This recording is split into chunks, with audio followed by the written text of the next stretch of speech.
है दोस्तों, आप सभी लोग का स्वागत है हमारे इस 8वें वीडियो में। आज हम डिस्कस करेंगे गीता ब्लूप्रिंट बारे में। इसमें क्या होगा? इसमें हम श्री कृष्ण जी के दिए गए लेसन्स को हम टीच करेंगे और जानने की कोशिश करेंगे आखिर इस मॉडर्न ज़माने के लिए क्या भगवत गीता सही है और कैसे हम इस्तेमाल कर सकते हैं। धन्यवाद। तो चलिए इस वीडियो को शुरू करते हैं।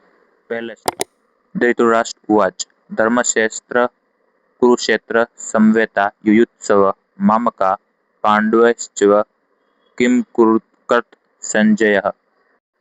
क्या आपको पता है कि इस जमाने में युद्ध किसी जमीन में नहीं बल्कि युद्ध हमारे इस वक्त दिमाग में हो रहा है, जो कि हमें दिख रहा नहीं है बल्कि हमारे रोजमर्रा की जिंदगी में होते आ रहा है और हम इग्नोर करते हैं। गीता की शुरुआत होती है धृतराष्ट्र के एक सवाल से, जो कि है धर्मक्षेत्रे कुरुक्षेत्रे समवेतायुयुत्सवः मामका पांडुश्च किम कुरुत संजयः।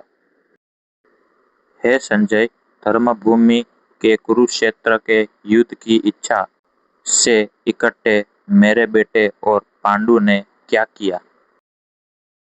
रात के 2 बजे हैं, आपको जल्दी सुबह उठना है और ऑफिस जाना है, लेकिन आपका दिमाग शांत नहीं हो रहा है। करियर की चिंता, बीते कल की चिंता, सोशल मीडिया का कंपैरिजन और न जाने क्या क्या एंजाइटी, डिप्रेशन और स्ट्रेस जो कि हमको खाए जा रहा है इस दुनिया में।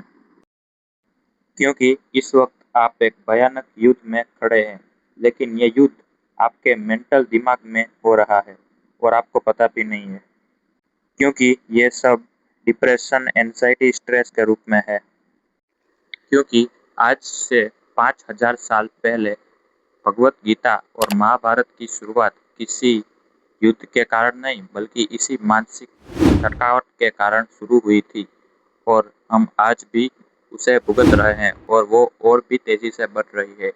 इसलिए यह वीडियो बहुत ही ज़रूरी है और आखिर तक देखना, क्योंकि आज हम इस वीडियो में बहुत कुछ सीखने वाले हैं और मुझे भी सीखने को मिलेगा, क्योंकि मैंने भी कई बार भगवत गीता पढ़ी है, लेकिन इस मॉडर्न व्यू के नज़रिए से नहीं पढ़ी। अगर हम ऐतिहासिक नज़रिए से देखें तो यह एक साधारण युद्ध है जहाँ पर धृतराष्ट्र अपने पट्टी बांध के बैठे हैं आँख में और संजय से दिव्य दृष्टि की मदद मांग रहे हैं महाभारत का युद्ध देखने के लिए। तो आइए इस पहले श्लोक को पढ़ते हैं, जिसे एक महान ग्रंथ की शुरुआत हुई है। धर्मक्षेत्रे कुरुक्षेत्र समवेतायुयुत्सवः पांडुस्त्वे किम संजय। धर्म क्षेत्र का अर्थ है धर्म का क्षेत्र, जो यह संकेत करता है कि यह युद्ध केवल सत्ता के लिए नहीं बल्कि धर्म और अधर्म के बीच की लड़ाई भी है। कुरुक्षेत्र का अर्थ है कुरुओं का क्षेत्र अर्थात कौरवों का क्षेत्र। इस मॉडर्न युद्ध के आधार पर कुरुक्षेत्र का अर्थ है जो हमारे बुरी लत लग गई है, यानी कि डिप्रेशन, एंजाइटी, फियर और मेंटल प्रॉब्लम जैसी चीजें कौरवों का अंश है।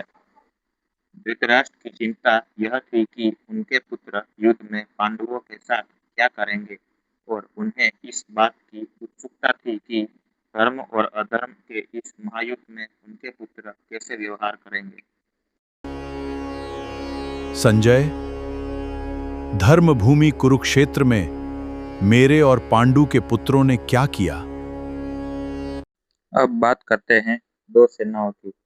धृतराष्ट्र कहते हैं मामका यानी कि कौरव। कौरव की संख्या 100 थी और पांडव की संख्या 5।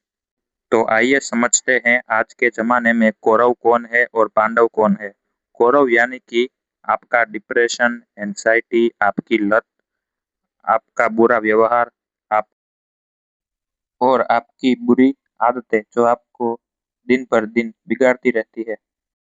कौरव यानी कि आपकी बुरी साइड, यानी कि आपका प्रोक्रास्टिनेशन और काम टालने का मन करता है तो वो कौरव है। और आपका डिसिप्लिन यानी कि आपकी बुद्धि कहती है इस काम को आज ही खत्म कर डालेंगे, वो है आपका पांडव। और आपका बुरा व्यवहार है आपके कौरव। अब इस श्लोक के सबसे मुख्य विलन को पहचानिए, राजा धृतराष्ट्र। राजा धृतराष्ट्र का आंखों का पट्टी लगना मौत के बराबर था।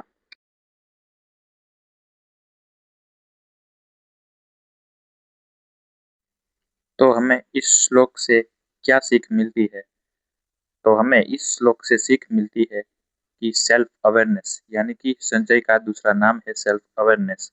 संजय मतलब अपनी इंद्रियों पर विजय पा लेना और अपने नजरिए और अपनी लाइफ और बिलीफ को नियंत्रित करना। तो वो है काम संजय का, और इंद्रिय को नियंत्रित करना। तो धन्यवाद। अब मिलते हैं हमारे अगले वीडियो में, मतलब कि नेक्स्ट श्लोक में। धन्यवाद।